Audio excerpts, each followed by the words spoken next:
authorization by the Security Council have included, among the most consequential, Iraq 2003,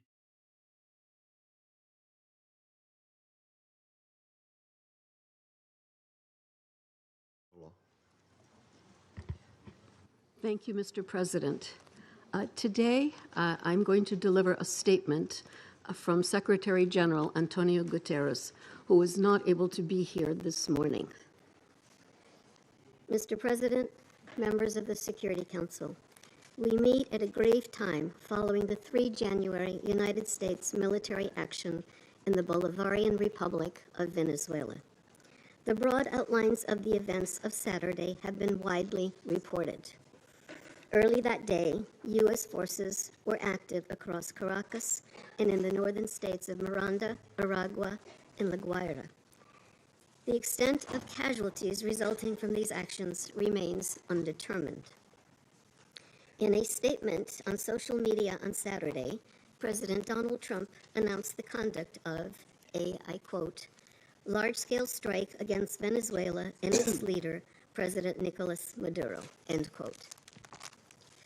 During a press conference on Saturday, President Trump stated, and I quote again, "We are going to run the country until such time that we can do a safe, proper, and judicious transition," end quote.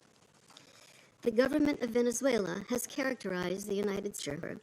The Office of the High Commissioner for Human Rights has cataloged serious violations.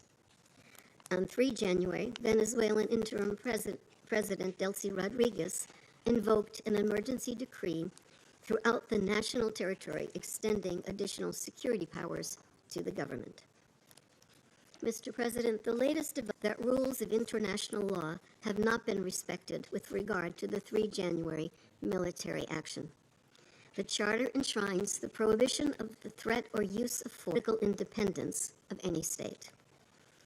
The maintenance of international peace and security depends on the continued commitment of all member states to adhere to all the provisions of the issue is whether any member state, by force, coercion, or economic strangulation, has the right to determine Venezuela's political future or to exercise control over its affairs. This question goes directly for its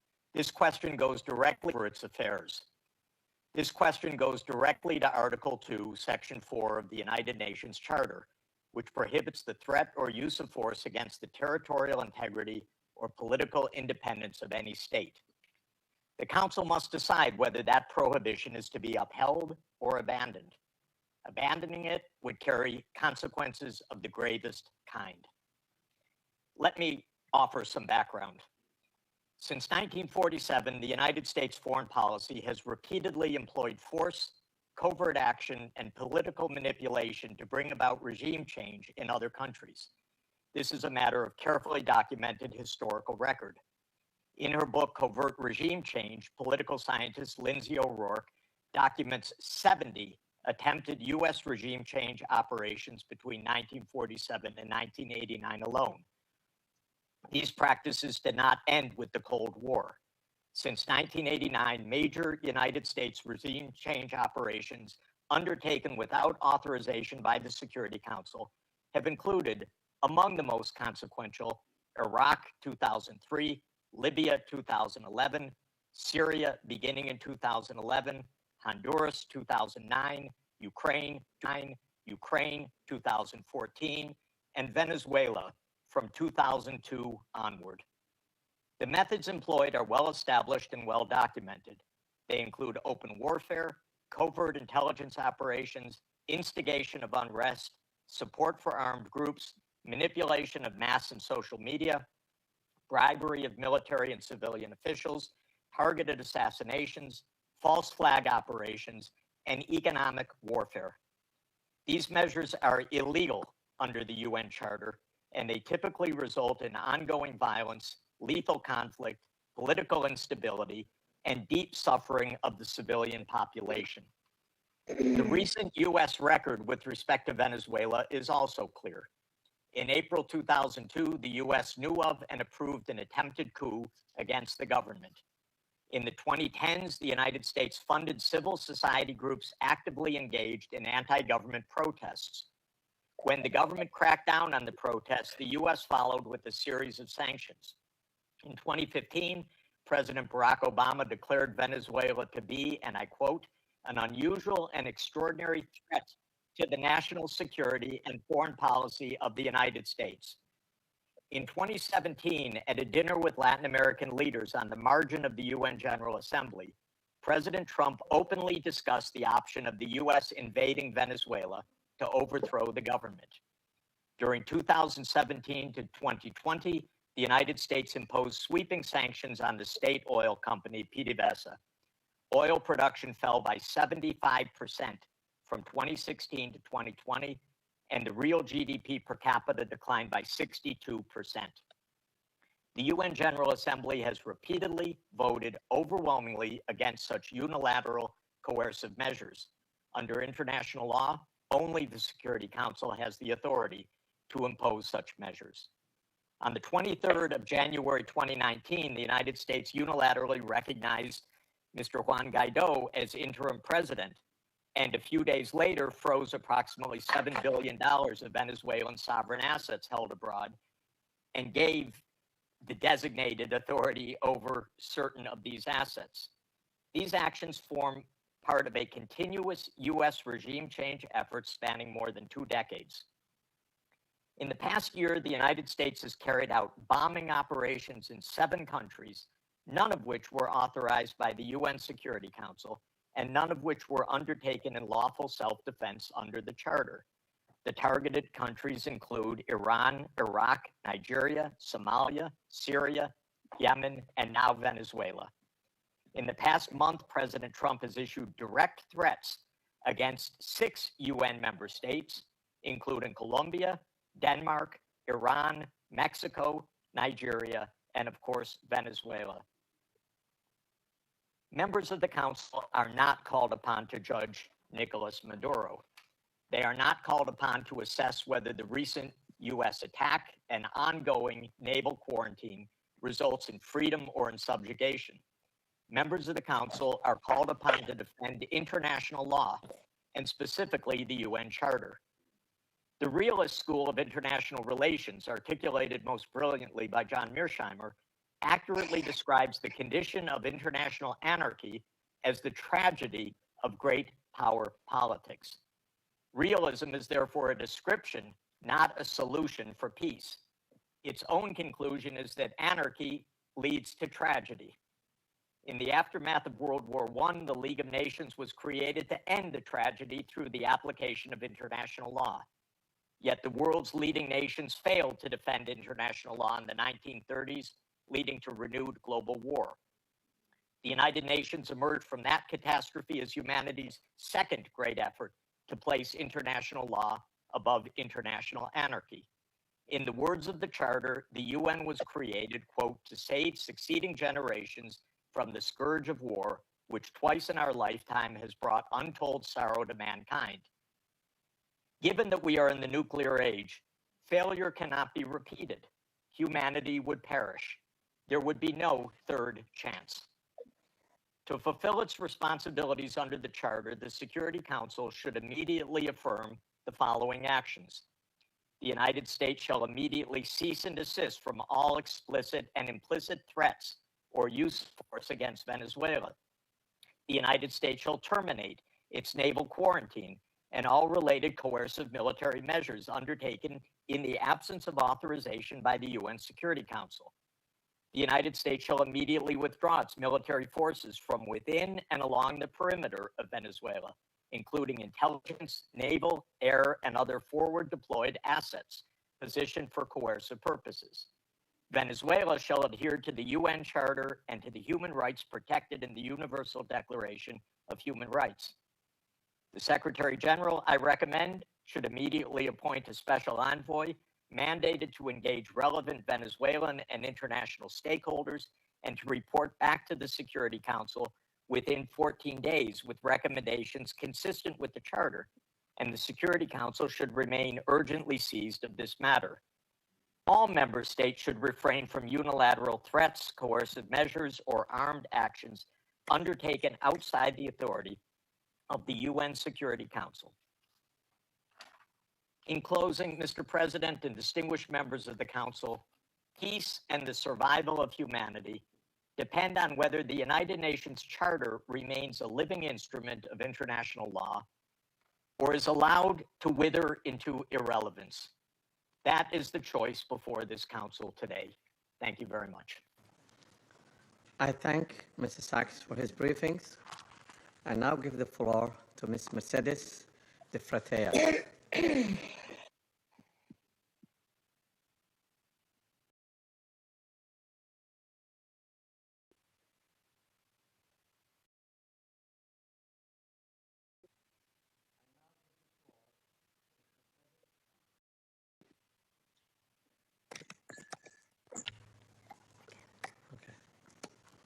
My apology. I now give the floor to Ms. Mercedes de Freitas.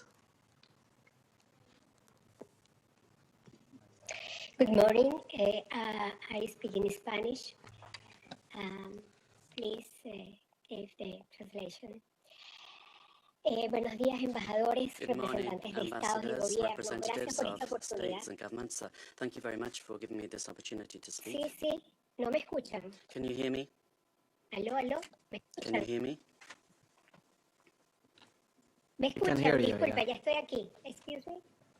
Yes, we can hear you. Good morning. I speak in Spanish. Buenos días, señores embajadores, Good morning, representantes de ambassadors, estados. representatives Gracias por esta of oportunidad heads of de state and presentar los government. resultados Thank de you investigación to de transparencia enable me to Venezuela. tell you something about Transparency Que estaba Venezuela, desarrollando para the work that we have been doing. Para la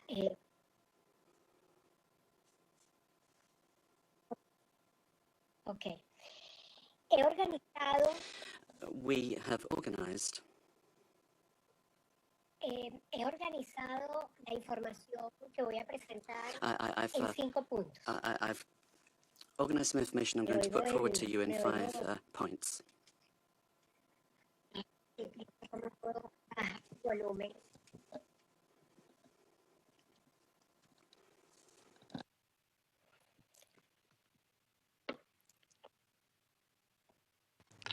Bueno, Continue. he organizado la información que voy a presentarles en 5 puntos. I've arranged the information I'm going to give to you in around 5 points. Let me make the most of my time.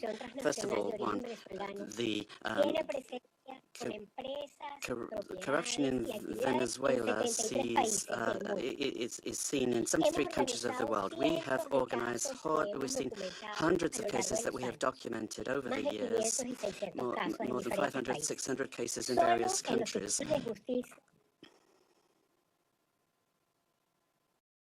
Continue, we can hear you. Go ahead, continue.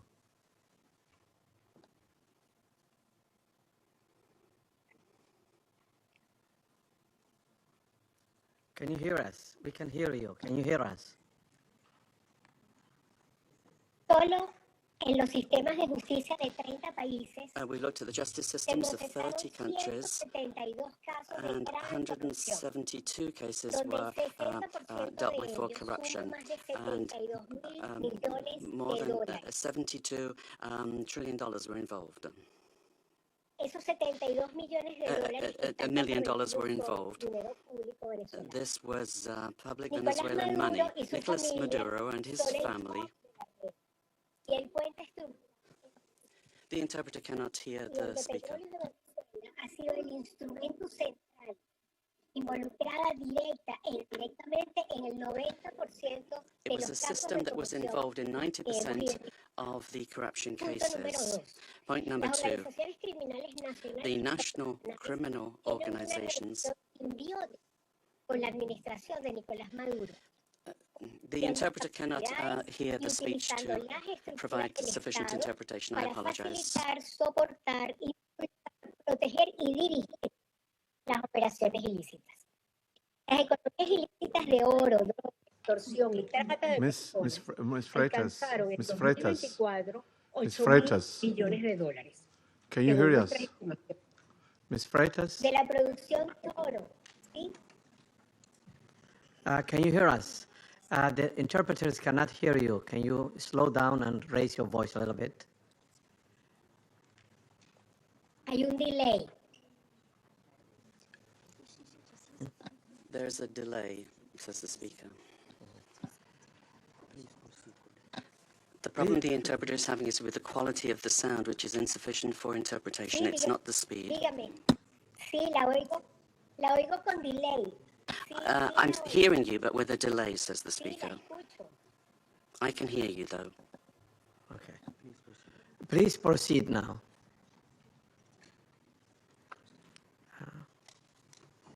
Ok, perfecto. Very well.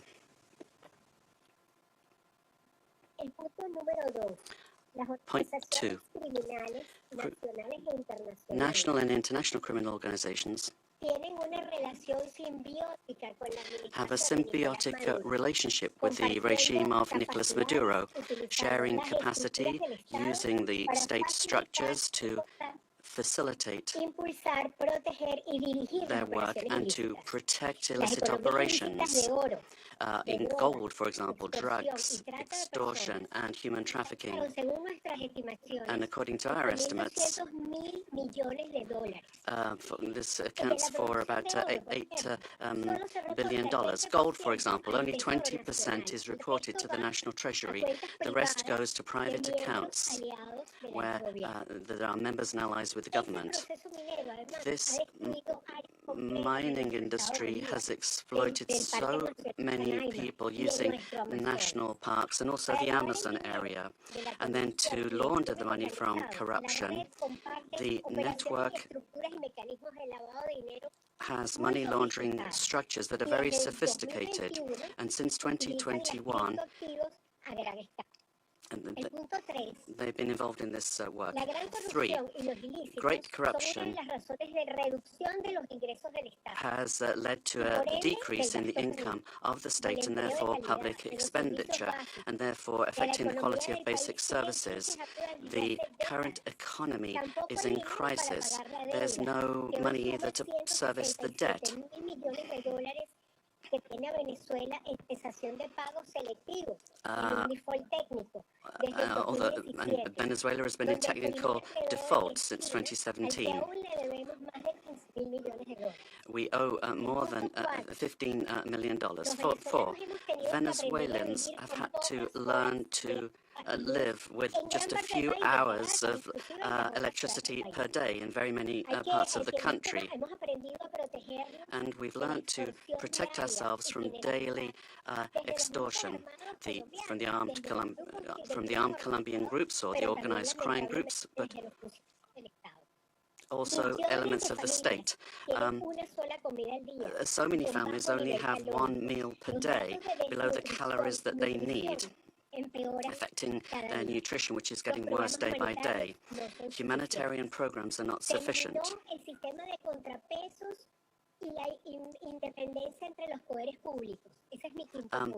And then 5, there's no checks and balances between government departments. The government has captured all institutions, beginning with the justice institutions and also the oil company responsible for the majority of income for the country. In order to maintain control and the impunity of these illicit operations, a repressive system that's getting worse and worse is being applied.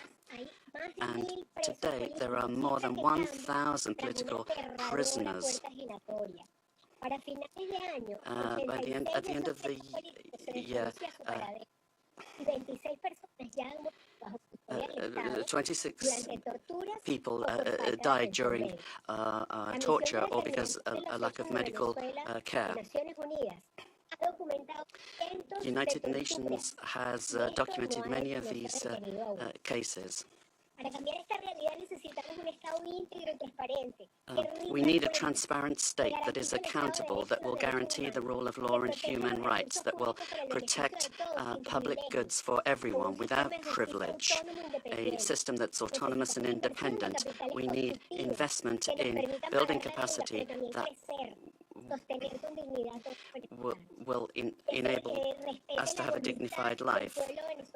We must respect the will of the Venezuelan people to live in peace and democracy. And finally, a request to you, freedom for all political prisoners in the country. Thank you very much.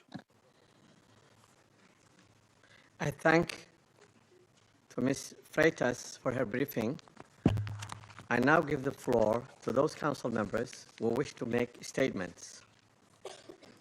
I give the floor to the representative of Colombia. Señor Presidente, Mr. President, Colombia Colombia would like to thank Somalia in your quality as President of the Security Council for having quickly responded to our request to convene this emergency meeting, as well as thanking China and Russia for their support for holding of this meeting. And we wish you, Mr. President, una exitosa gestión durante este mes de enero, a successful month particularmente managing the delicado work of the para la Council paz y la at a seguridad particularly internacional. delicate time for international peace and Asimismo, security. agradezco a la I'd also like to Secretaria General thank para Asuntos Políticos Undersecretary General y de for Political Consolidación Affairs de and Paz de las Peace Building Naciones of the United Unidas Nations y a los oradores and the invitados por invited sus briefers. We presentaciones. thank them all for their Esta es la primera intervención briefings. de Colombia This en is el the first time Consejo de Colombia is Seguridad taking the como floor in the miembro Security no Council as a permanente para el non-permanent periodo member for the period 2026-2027. 2026-2027. Colombia asume esta Colombia responsabilidad is con taking on this profundo sentido de responsibility deber with y a deep loar. sense of duty, Desde el primer día, and en we are going to do defensa this from the first inequívoca day, del derecho internacional y de los defending principios y international law and the propósitos purposes and consagrados principles en la Carta de enshrined in las the United Naciones Unidas. Nations Charter. La paz, la International seguridad peace and internacional, security, la solución the pacífica de peaceful las settlement controversias, of disputes, la prohibición the del prohibition uso de la of the fuerza, use of la force, igualdad soberana, sovereign el equality, respeto a la integridad respect for territorial the y la territorial independencia integrity and política de political todos los estados. independence of all states. Colombia condena de Colombia manera categórica condemns los categorically sucesos ocurridos en la the madrugada events del that 3 de enero en occurred in the Venezuela, early morning of the 3rd of en donde se January in han Venezuela, registrado múltiples where we saw explosiones y multiple actividades explosions aéreas sobre and Caracas air y activity otras over zonas del Caracas país, and other en el areas of the contexto de country un as ataque part militar of a llevado military por los attack Estados Unidos, carried out by the el cual ha United incluido States, which bombardeos sobre instalaciones included civiles y bombings of militares, civilian and generando military pánico entre la infrastructure, población. creating panic amongst the Todo esto population. representa All of this evidentes violaciones a represents la clear soberanía, violations of the sovereignty, independencia political política y la independence, integridad and the territorial territorial venezolana. integrity of No Venezuela. existe justificación There alguna is no en ninguna justification circunstancia whatsoever under any para el uso circumstances unilateral for de the la fuerza ni unilateral para use of cometer un force acto de to agresión. commit an act of aggression. Dichas acciones Such constituyen una actions grave constitute a violación del serious derecho violation internacional y of de la Carta de international la law ONU, and the United Nations incluida la Charter, including prohibición the del uso o la prohibition amenaza del prohibition uso de on la the fuerza, use or the threat of el the use of principio force, de respeto a the la principle soberanía of the y respect autoridad for plena sovereignty de los and estados the full sobre su authority of territorio, states over incluyendo their sobre sus territory, recursos including their naturales, natural la integridad resources, territorial the de los territorial estados integrity y of los states, principios de and defensa the colectiva, principles of collective especialmente defense, cuando particularly ponen en riesgo when directo a la they población directly y a endanger bienes the de carácter population civil. and civilian Defender estos assets. principios no es una Defending opción, these principles is sino not an una option. obligación común Indeed, it's a para common preservar a presidency of the Security Council. And second, we wish to welcome the newly elected members of the Security Council. The beginning of this new year shocked all of those throughout the world who cherished the hope that respect for international law and non-intervention in domestic affairs of other states, as well as a reliance upon diplomacy and seeking of compromise, became key principles in the work of the new U.S. administration. The assault against the leader of Venezuela, compounded by the deaths of dozens of Venezuelan and Cuban citizens, in the eyes of many, has become a harbinger of what President of Venezuela, Nicolas Maduro, and his spouse in the United States, today, as we are aware, they are in New York. We call upon, corrects the Speaker, the U.S. leadership to immediately release the legitimately elected president of an independent state and his spouse. Any